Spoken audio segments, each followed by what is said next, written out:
Et nous revoilà pour la fin d'Underdogs. Ce n'est pas fini, il reste un BO1 qui va être là la saison prochaine, qui va devoir refaire les qualifs pour se qualifier. Ça sera entre Ino, qui a montré quand même du gros niveau, et un joueur Protoss, un Suisse, Funk.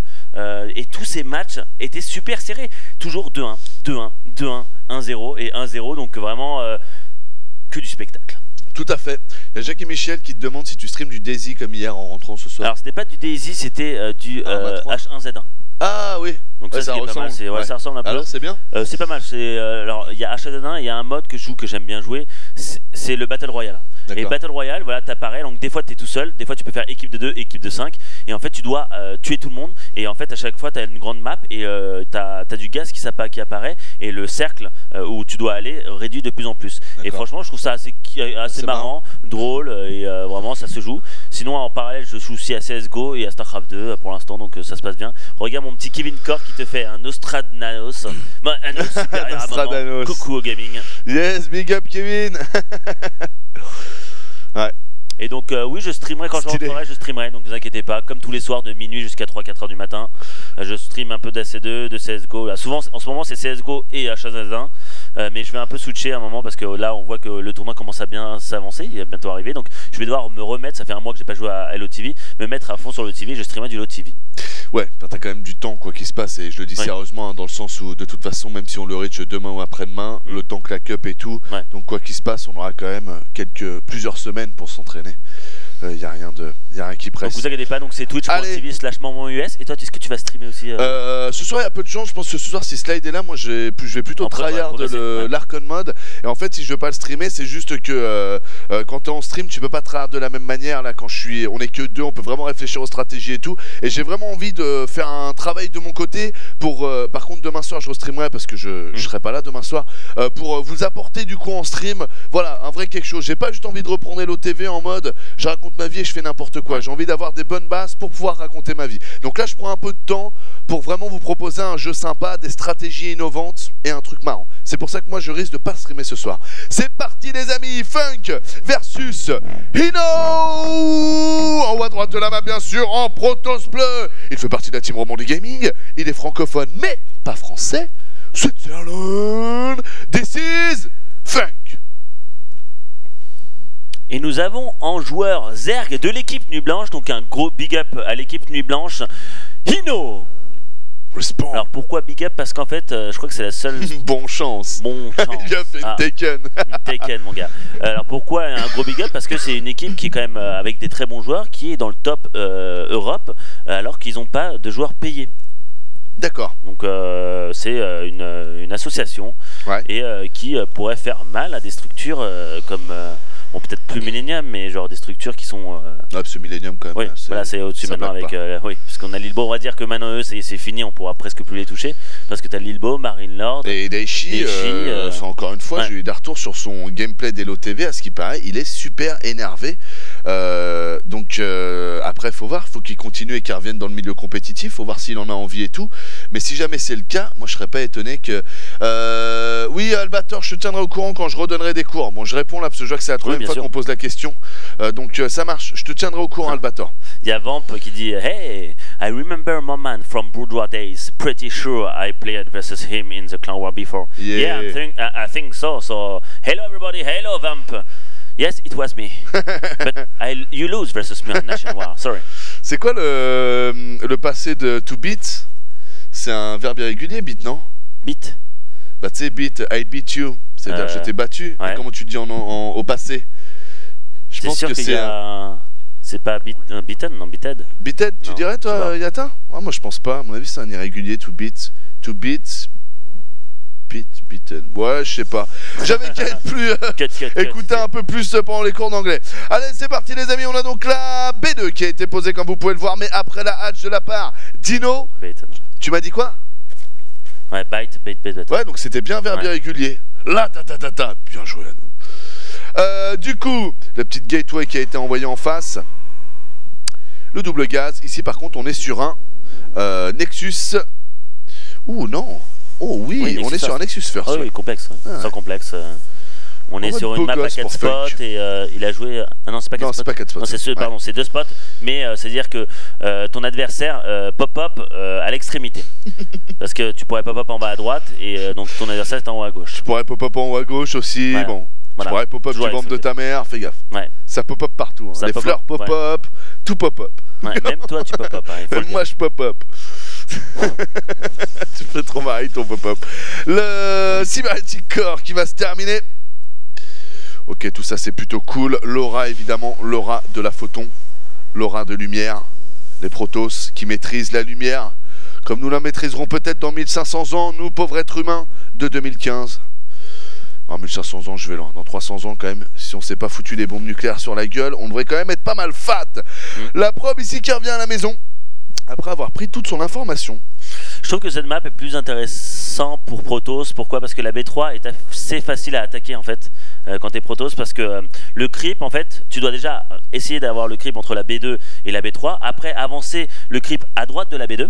Donc ici, en dessous du pilier là, et après il faut que tu avances le creep au-dessus de la B3. Et en fait les Protoss aiment bien attaquer au-dessus de la B3 parce que c'est là où il n'y a pas le creep. Donc si tu n'as pas encore le creep, il peut s'amuser avec toi, commencer à avancer de creep, attaquer et hit and run jusqu'à arriver dehors du creep, c'est-à-dire que tes troupes n'arrivent pas aussi vite. Donc que va décider Funk? Est-ce que Funk va décider de jouer agressif ou défensif? On voit un conseil crépusculaire assez tôt dans la game alors qu'il n'y a pas de forge.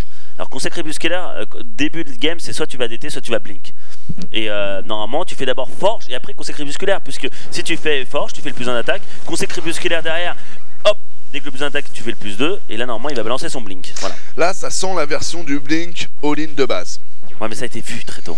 Ça a été vu, mais ça sent quand même en termes de bâtiment, parce que évidemment la vision c'est un autre aspect, mais en termes de pose de bâtiment, c'est vrai que ça fait penser à ça. Normalement, comme tu l'as dit, c'est pas tout à fait dans cet ordre-là qu'on envoie les choses. La forge doit pop avant, ou pop-up, évidemment suivant voilà, l'amitié que tu as avec le mot. Et donc du coup là, je me demande, en plus regardez, on n'a pas de centre au début, moi je crois qu'il va all-in Stalker Blink sur cette gate. C'est sûr, je fais la version courte de mon monologue. Clairement, c'est tellement ça, parce qu'il ne prend pas gaz 3 ni 4 à ce moment-là la partie. Alors que normalement à 7 minutes, il n'y a pas de gaz, il n'y a pas de sentry, il n'y a rien du tout, il n'a rien dépensé en gaz. Ça veut dire que là, il se met un gros all-in, il va balancer Mass Get, Getaway, Blink Stalker, il va se jouer sur la micro, et c'est ce que j'avais dit, il va attaquer au-dessus de la B3, parce que le creep ne sera pas encore assez avancé, donc il va pouvoir micro parfaitement contre les troupes de Ino. Il aura certes speedering, il fait le bureau, il le sent arriver, c'est pas trop mal, mais ça va être très dur de gérer ça. Là en scoutant, je pense qu'il a compris, la troisième gate n'a rien à foutre ici, et en plus elle full wall. Donc là tu as l'information, on commence à envoyer le bureau, on envoie aussi 4 Zergling. Alors évidemment je pense qu'il a une félité comme dirait Punka, on en envoyait plus que ça, mais bon il va faire avec, il va attendre ses larves. Exactement, et ce qui est fou c'est qu'il a en plus balancé 3 sports, c'est à dire qu'il a dépensé pas mal de thunes pour des sports qui ne servent à rien du tout de la game, alors qu'il aurait pu faire des troupes. Là il continue, il commence à produire maintenant, mais c'est tellement trop tard, il va sûrement se perdre cette base parce que l'autre, le Protoss, il va produire comme un goré, et le latch va tomber au moment où les roaches vont sortir. Il va peut-être avoir le micro bureau, mais il aura pas assez d'unités pour gérer tout ça. Clairement. Ça va être super chaud là, pour c'est la merde. Le blink qui est là. Que maintenant. Le blink est arrivé les amis, comme vous pouvez le voir sur votre écran, on a juste le métabolique boost en face, on envoie le T2, quelques roaches qui sont sortis, petit point unité, on a 6 roaches et 11 Zergling. Ah c'est pas suffisant, la blink one par one et c'est terminé, petite bulle. Bien géré, regarde-moi ça, tous les troupes qui ne peuvent pas avancer, il va reculer, regarde-moi ça, ça avance tranquillement, et la belle micro de la part de Ino qui ne perd pas encore de Stalker, va-t-il le faire maintenant? De Funk, pardon. Attention, Ino qui vient de bureau ses roaches. Là c'est toujours marrant quand même, parce que d'un autre côté t'as envie de passer, mais de l'autre côté si tu passes, tu te fais renfermer. Mais là, allez, il y va parce qu'il sait qu'il a plus, et puis il a le plus, il peut passer par-dessus en plus. Regarde-moi ça, il continue, il dit ok tu vas, je vais viser un roach par un roach, il n'y aura pas de souci, tes queens vont tomber, j'ai de la production derrière, et là ça va être chaud pour gérer. Là je suis entre tes des bases, tes roachs sortent au problème, c'est qu'ils sont morts-nés, et là peut-être va-t-il pouvoir défendre Ino avec le bureau, les troupes qui sont derrière avec les zélotes qui tuent les larmes, ça c'est dommage pour Funk. Mais là ça va être super, la bulle au-dessus de la... Oh là là, au-dessus de la pente. Ah c'est magnifique, non mais là c'est mort. Et GG Funk qui n'a eu pas de time et qui a fait un bon set cut Stalker Blink sur 2 gaz, et voilà, c'est sanction directe, et très bien joué, il a joué sur cette map, il a dit bah voilà je vais t'attaquer par au-dessus, ça va être trop tôt, en plus la map est quand même assez petite, donc tu arrives très tôt chez ton adversaire. Et ça de manière générale, on a vu en plus que c'était la faiblesse d'Ino, qui avait pas forcément qui était pas très abouti sur sa lecture de jeu pour savoir à quel moment couper les drones et envoyer l'armée. Donc très bien joué de la part de Funk. Je pense vraiment que ça c'est le truc qui marche très bien contre Ino. Voilà, donc bravo mec. Et du coup vous avez le bracket. Alors n'oublie pas le score de DNS Ino, c'est DNS qui gagne 2-1. Donc là il est pas mis mais tout n'était que de 2-1. Et voilà ce qui se passe. Nous avons fini cette soirée d'Underdogs. Donc et Minimat et Funk, on rappelle, qui du coup sont requalifiés pour la saison prochaine. Exactement. Automatiquement. Donc on a en demi-finale pour la semaine prochaine Denver contre Elroy, donc un bon ZVZ. Puis après on aura Jason contre DNS, donc encore un bon PVP. À la fin, la finale, ça sera ZVP, Zer contre Protoss. Et comme tu l'as dit, match de repêchage. Nous avons Clem, le genou qui a été éliminé, donc il va devoir faire ses qualifications. Alors qu'on a Minimat et Funk qui se qualifient pour la saison prochaine. Et on a notre pauvre Ino qui a montré quand même du bon niveau, qui va devoir refaire ses qualifs pour revenir la saison prochaine. Ouais, c'est qui? Wartas qui... Ah ouais, ok, excuse-moi, j'avais pas vu ton capa Wartas, j'allais te défoncer mon poulet. Mais ça va, tu t'en sors bien Wartas, mais j'étais à l'œil. On espère les amis que vous avez passé une bonne soirée en notre compagnie. Et oui, il faut rappeler que Ino sera à la DreamHack. Et ben voilà. Et n'oubliez pas aussi la Gfinity qui sera jeudi et vendredi castée sur Eurogaming. Et il y a beaucoup de Français. Ino qui ouais, excuse-moi de te non, mais juste pour dire qu'il y avait je sais pas si on peut voir le bracket, mais presque tous les Français sont partis. Et si tu regardes le bracket, c'est presque que des Français. Ah ouais, vraiment, s'il y a des gens de... C'est Nuit Blanche du coup. Nuit Blanche. S'il y a des gens de Nuit Blanche, les gars, dites-lui bien qu'il a une très bonne macro, mais qu'il faut qu'il fasse attention à sa lecture de jeu et à ses engagements sur Phosphil pour la DreamHack contre les Protoss. Parce que je pense vraiment qu'Ino est un joueur qui pourrait vraiment aller loin, mais il faut vraiment qu'il fasse gaffe à ça les amis, parce que sinon il va avoir des problèmes. Et tu sais qu'il a joué contre MC, il avait fait 2-1 et ça s'est joué d'un rien du tout. Ah ouais, il avait montré du bon niveau, c'était à peu près le même style. Et voilà, c'est les problèmes de décision d'attaque, de prendre une concave ou autre. Mais après, c'est un très bon joueur, il a fait mal à DNS et il monte et il continue, il doit progresser, et il peut le faire, il a un bon potentiel. On va faire un petit point vite fait, si tu l'as mon bon Yata, sur le programme de la semaine, et on va vous laisser là-dessus. Bien sûr. Demain normalement on renchaîne avec une grosse Pro League dès 17h30, et de mémoire aussi normalement on a on a un stream tout court de sûrement de Petit Drogo ou de Pouilleux. On va vous dire ça dès que... Et n'oubliez pas que juste après, dans peut-être une heure, je streamerai sur ma propre si vous voulez aller voir Moment, n'hésitez pas. Twitch.tv/momentus, n'hésitez pas. Donc alors je vais peut-être faire du SC2. Je sais pas si je fais SC2, CS ou H1Z1. Je verrai. Tu fais un stropole. Ouais, je vais faire un stropole. Voilà. Je ferai un stropole. Et voilà, ceux qui disent CS ou autre. Je sais que après, il y a des moments où je vais stream un peu plus souvent du SC2 que du CS. En ce moment, c'est un peu plus du CS. J'ai fait HOTS il y a 2 jours, mais en ce moment, c'est un peu plus CS. Mais moi, je pense vraiment que quand on est streamer, il faut pas se forcer de toute façon, et il faut faire ce que tu as envie. Oui, mais j'ai aussi envie En ce moment, c'est vrai que je fais un peu plus CS parce que... si tu as envie de CS ce soir, ou si tu as envie de StarCraft, mais je pense vraiment que c'est important quand on a un gros rythme de stream. Mais moi, j'aime faire plaisir, tu vois. Non, mais attends, je te dis pas de... Je dis juste que moi, à certains moments, je pense à moi, parce que sinon tu perds le truc.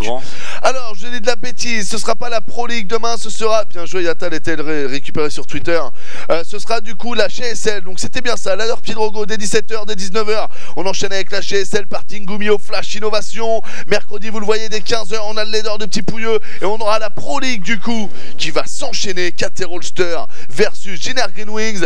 Jeudi, vendredi, dès 11h, je vais galérer pour la Gfinity à me lever. 11h, on a le Summon Master 2, la Gfinity, et on finit samedi avec la GSL quart de finale, et dimanche, GSL demi-finale. Alors, je vais juste cliquer sur si je peux. Voilà les amis, on espère que ça vous plaira. On vous dit à demain, on vous remercie d'avoir été aussi nombreux, merci à tous les subscribers, merci à vous d'être présents, merci à tous les messages aussi qui ont été envoyés et à votre soutien. Gros bisous à vous. Si vous savez pas quoi faire dans 20-30 minutes, il y a Moment qui stream. Merci à Yata pour la réalisation, merci à Coca, Javidi, merci à Javidi, exactement. Merci à Anos aussi. Merci, ça fait plaisir. Ouais, c'est vrai. Bah oui, je peux te remercier. Non, t'as raison, t'as le droit. Merci à Moment. Merci, du coup, aussi. Merci aux Zilotes. Merci à tout le monde, merci à vous tous, aussi à tous les viewers, donateurs, subscribers, tous ceux qui suivent. Merci au fauteuil, merci à Asus Ribble Gamer, notre sponsor, ça fait plaisir. Et waouh. C'est mon pote. Oh oui. C'est pour dire on aime les Protoss. Big up tout le monde, à demain. Allez, ciao à tous.